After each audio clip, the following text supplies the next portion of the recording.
আসসালামু আলাইকুম এভরিওয়ান। কি অবস্থা সবার? কেমন আছেন সবাই? আশা করি ভালো আছেন। আমরাও আল্লাহ তাআলার অশেষ রহমতে ভালোই আছি আলহামদুলিল্লাহ। আমি সুমাইয়া জান্নাত আপনাদের মাঝে আবারও একটি নতুন ব্লগ নিয়ে হাজির হয়েছি। আশা করছি পুরো ভিডিওটি জুড়ে আমার পাশেই থাকবেন। আই হোপ আপনাদের কাছে ভালোই লাগবে। তো আজ কিন্তু ঘর সংসারের কোনো কাজকর্ম দিয়ে ভিডিওটা স্টার্ট করছি না। আজ শুরুতেই শেয়ার করছি আমার বোনের হাতে করা কিছু ড্রেস, আর সেই সাথে আমার তাকে দিয়ে আমি কিভাবে ছলে বলে কৌশলে কাজকর্মগুলো করিয়ে নিই তারই কিছু ফুটেজ। তো দেখতেই পাচ্ছেন সে কিছু ড্রেস ইস্ত্রি করে দিচ্ছে। আসলে ড্রেসগুলো যেহেতু অর্ডারই ডেলিভারি দিতে হবে, এজন্য কিন্তু একটু ভালোভাবে ইস্ত্রি করাটা প্রয়োজন। তো সে কিন্তু জানে এই কাজটা আমি একদমই পটু না। দেখা যাবে ইস্ত্রি করতে গেলে হয়তো ড্রেস পুড়বে নয়তো হাত। তো এই জন্যই কিন্তু সে রিস্ক নেয়নি, আমাকে হেল্প করছে একটু। আসলে আমি তাকে বলছিলাম যে ড্রেসগুলো যেহেতু অর্ডারই, তো এগুলায় যদি কোনো প্রবলেম হয় তাহলে তার দায়ভার কে নিবে। তো সে বলছিল অত তালবাহানা করতে হবে না, রেখে দাও, করে দিচ্ছি। তো তাকে ড্রেসগুলো ইস্ত্রি করতে দিয়ে আমি কিন্তু আমার বেডরুমটা গুছিয়ে নিতে চলে এসেছি। তো প্রথমেই হচ্ছে বেডটা সেট করে নিচ্ছি। বেডরুমের মেইন পার্ট কিন্তু বেডটাই। আসলে বেডটা যদি গোছানো থাকে তাহলে কিন্তু মনে হয় পুরো রুমটাই গুছগাছ করা আছে। তো যাই হোক, বেডটা মোটামুটি সেট করে নিয়েছি। আর এবারে চলেন ড্রেসগুলো আপনাদের সাথে একটু ডিটেলসে শেয়ার করি। প্রথমে ভেবেছিলাম ড্রেসগুলা এভাবে শেয়ার করার সময় পাবো না, এজন্য কিন্তু ইস্ত্রি করার টাইমটাতে আপনাদের সাথে শেয়ার করেছি। কিন্তু তারপর আবার মনে হলো না, এত সুন্দর সুন্দর কিছু ড্রেস তৈরি করা হয়েছে, এগুলা যদি আপনাদের সাথে ডিটেলসে একটু শেয়ার না করি তাহলে কিন্তু মোটেই ভালো লাগবে না। তো এই যে শুরুতেই একটা হোয়াইট কালারের ড্রেস শেয়ার করছি, আর ড্রেসটায় দেখেন কাজটা কত সুন্দর ফুটে আছে। উপরের পোর্শনটা একটা বাটারফ্লাইও কিন্তু আছে। আর এখন যে ড্রেসটা দেখতে পাচ্ছেন এটার কথা কি বলবো, এটা যতবার দেখছি আমার শুধু মনে হচ্ছে বাগান। আসলে সাদার মাঝে যেই রঙই করা হয় না কেন এত বেশি ফুটে ওঠে। আর এই ড্রেসটারও কিন্তু বডির দিকে লেসের কিছু কাজ দেয়া রয়েছে, বাট সেটা হয়তো ক্যামেরায় বোঝা যাচ্ছে না। আর এখন যে ড্রেসটা শেয়ার করছি এটা তো দেখতেই পাচ্ছেন, জাস্ট ওয়াও। আসলে বাচ্চাদের পরনে হালকা রঙগুলো যেমন ভালো লাগে, মাঝে মাঝে কিন্তু গাঢ় ধরনের কালারগুলোও ভালো লাগে। তো এটা কিন্তু টিয়া কালারের মাঝে অরেঞ্জ কালার দিয়ে কাজ করা হয়েছে। আর কালার কম্বিনেশনটা কতটা জোস হয়েছে দেখেই বুঝতে পারছেন। গলার দিকে কুশির কাজ করা রয়েছে হাতে, আর নিচেও কিন্তু কুশির একটা লেস তৈরি করা হয়েছে।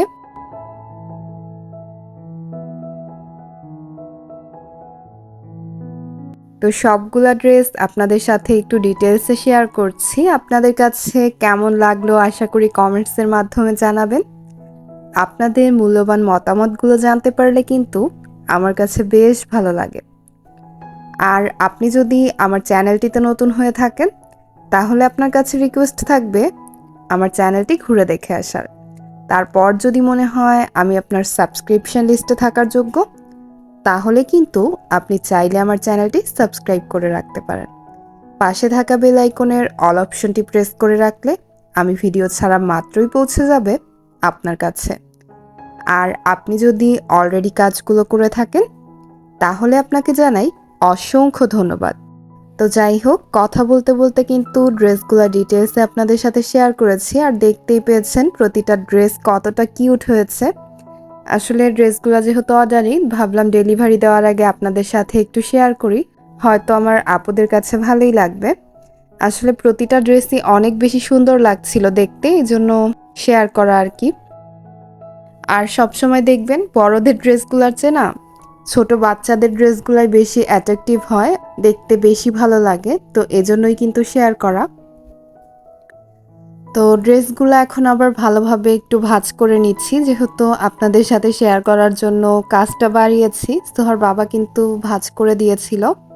বাট সেই ভাঁজটা খোলার পর এখন আবার ভাঁজ করতে হচ্ছে। এর আগেও কিন্তু বেশ কয়েকটা ভিডিওতে আমি আমাদের করা কিছু ব্লকের ড্রেস আপনাদের সাথে শেয়ার করেছি। এ ধরনের ড্রেস কালেকশনের ভিডিওগুলা কিন্তু আপুরা বেশ পছন্দ করেন। আর সেই সাথে আমার মনে হয় এ থেকে কিন্তু আপনারা ধারণাও পেতে পারেন। আর ব্লকের ড্রেস দেখবেন সবসময়ই কিন্তু অনেক বেশি স্ট্যান্ডার্ড, যে কোনো জায়গাতেই পরে যাওয়া যায়। আসলে ছোটদের ড্রেসগুলোর পাশাপাশি বড়দের ড্রেসও করা হয় মাঝে মাঝে, যখন যেটা অর্ডার পাই আর কি। তো আজ হচ্ছে ছোটদের ড্রেসগুলো ডেলিভারি দিতে হবে, তো সেগুলাই হচ্ছে ব্যাগে ভরে নিচ্ছি।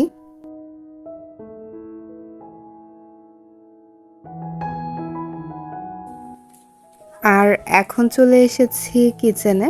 সে আমাকে এতটা হেল্প করলো, তাকে যদি একটু ট্রিট না দেই তাহলে হয় বলেন? তো তার জন্য এখন একটু কফি তৈরি করে নিচ্ছি।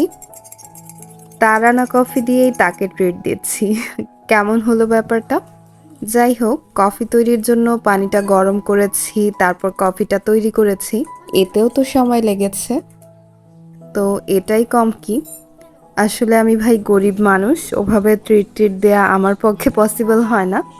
যখন খুশি খুশি লাগে তখন জাস্ট এক কাপ চা বা কফি করে দিই, আর সে কিন্তু এতেই খুশি হয়ে যায়। তো যাই হোক, এবারে কিন্তু কিচেনে চলে এসেছি, দুপুরে রান্না বান্না করতে হবে। সকাল টাইমেই মোটামুটি 2টা আইটেম করে নিয়েছি। এবারে হচ্ছে জাস্ট আমি লাউটা রান্না করব। আজকে লাউটা চিংড়ি মাছ দিয়ে রান্না করব, তো সেই রান্নাটাই আপনাদের সাথে ভাবলাম একটু শেয়ার করি। এখানে আমি একটা প্যান বসিয়ে দিয়েছি, আর প্যানের মাঝে পেঁয়াজটা হালকাভাবে ভেজে নিচ্ছি। লাউ রান্নার ক্ষেত্রে দেখা যায় পেঁয়াজটা একটু কম ভাজা হলে তরকারির কালারটা সুন্দর আসে, বাট আমার কিন্তু ভিডিওর চক্করে পেঁয়াজটা একটু বেশি ভাজা হয়ে গিয়েছে। তো যাই হোক, পেঁয়াজের মাঝে সব ধরনের মশলাগুলো দিয়ে আমি একটু ভালোভাবে কষিয়ে নিব।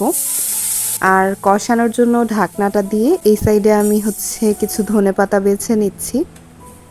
লাউ রান্নায় দেখবেন ধনেপাতা না হলে না একদমই অসম্পূর্ণ মনে হয়, তো এজন্যই হচ্ছে কিছু ধনেপাতা আনিয়েছি। আর এই সাইডে মশলাটা কিন্তু বেশ সুন্দরভাবে কষানো হয়ে গিয়েছে। এ পর্যায়ে চিংড়ি মাছগুলো অ্যাড করে দিচ্ছি। লাউ যেহেতু ঠান্ডা ঠান্ডা একটা সবজি, এই সবজিটার মাঝে কিন্তু মশলা একদম কম দিয়ে রান্না করলে বেশি ভালো লাগে। আসলে এক একজনের এক এক রকম চয়েস, অনেকে আবার কিন্তু অনেক স্পাইসি করে খায়।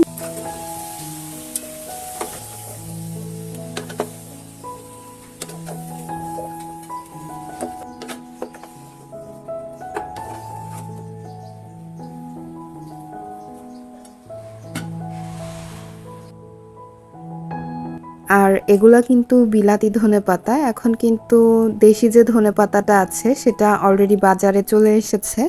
বাট আমি কিন্তু এই ধনেপাতাটা বলেই এনেছি যে এই ধরনের ধনেপাতাগুলো যেন আনে। আসলে এই ধনেপাতার গুঁড়াগুলো দিয়ে আমার কিছু কাজ আছে, একটু পরেই দেখতে পারবেন। আমার না অনেক বেশি শখ লাগে যে আমার বেলকনিতে ধনেপাতা থাকবে, কাঁচামরিচ থাকবে, তারপর পুদিনা পাতা থাকবে, টুকিটাকি যে ধরনের সবজিগুলা বেলকনিতে হয় আর কি। তো বেলকনি থেকে তাজা তাজা তুলে আনবো আর রান্না করব, এই জিনিসটা আমার কাছে এতটা ভালো লাগে। বাট আমার বেলকনিটা যেহেতু একদমই ছোট, সেভাবে কিন্তু পসিবল হয়ে ওঠে না। তো আজ ভাবলাম ধনেপাতার যে গোড়ার অংশগুলো আছে সেগুলো আমি একটা টবে দিব। এদিকে কিন্তু আমি চিংড়ির মাঝে লাউটা দিয়েও বেশ কিছু সময় ভালোভাবে কষিয়ে নিয়েছি। এ পর্যায়ে যখন খুব সুন্দরভাবে কষানোটা হয়ে এসেছে, সে পর্যায়ে অ্যাড করে দিচ্ছি ঝোলের পানি। এক্ষেত্রে গরম পানিটা অ্যাড করলে কিন্তু রান্নার টেস্টটা ভালো আসে।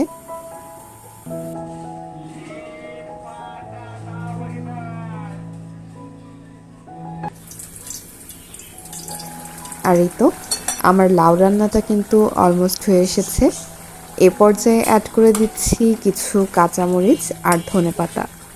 লাউ রান্নাটায় কাঁচামরিচের ফ্লেভারটা যেমন ভালো লাগে, সেই সাথে ধনেপাতার ফ্লেভারটা না হলে মনে হয় রান্নাটা বুঝি অসমাপ্ত রয়েছে। তো আজ কিন্তু দুটোই দিয়েছি মন মতো। আর এবারে চলেন ধনেপাতার যে গোড়ার অংশগুলো রেখেছি সেগুলা নিয়ে বেলকনিতে যাই।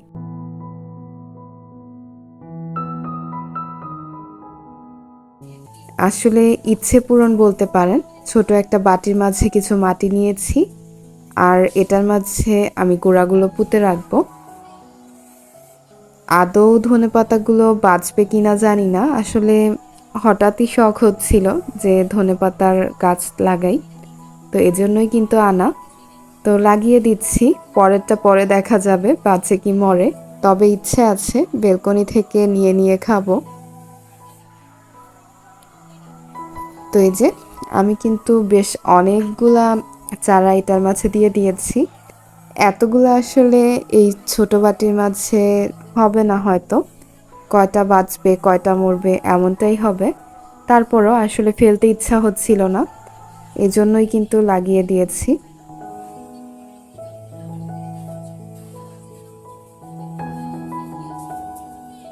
আর এই দেখেন হাতের অবস্থা। বাগান করবেন আর হাত নোংরা হবে না, এটা তো হতেই পারে না।